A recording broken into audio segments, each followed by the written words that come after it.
Hello बच्चों, let's read this question. This question says that distinguish between socialism and capitalism.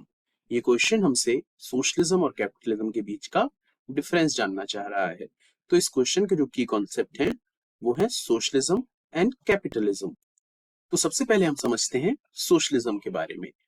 तो socialism क्या होता है? सोशलिज्म एक तरीके का इकोनॉमिक और पॉलिटिकल सिस्टम है जिसमें कि मीन्स ऑफ प्रोडक्शन जो होता है उसे पब्लिक ओन करती है, और इस सिस्टम में जो प्रोडक्शन होता है और जो कंज्यूमर के प्राइसेस होते हैं वो गवर्नमेंट इस तरीके से डिसाइड करती है कि जो जनता है उनकी नीड्स का ख्याल रखा जा सके.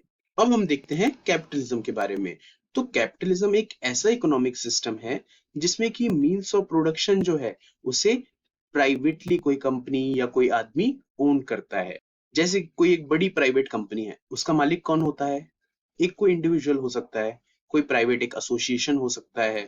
तो उस सिस्टम को कैपिटलिज्म कहते हैं. और इसमें जो प्रोडक्शन और कंज्यूमर के प्राइसेस होते हैं वो जनता के नीड्स के हिसाब से डिसाइड नहीं होते, वो सप्लाई एंड डिमांड के हिसाब से डिसाइड होते हैं.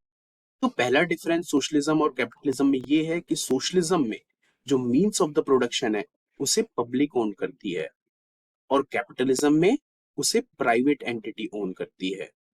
और सेकंड डिफरेंस ये है कि जो प्रोडक्शन होता है और कस्टमर के प्राइसेस होते हैं वो नीड्स ऑफ द पीपल के ऊपर डिपेंड करते हैं, कि मतलब जो जनता की डिमांड है उसके हिसाब से कंज्यूमर प्राइसेस और प्रोडक्शन किया जाता है.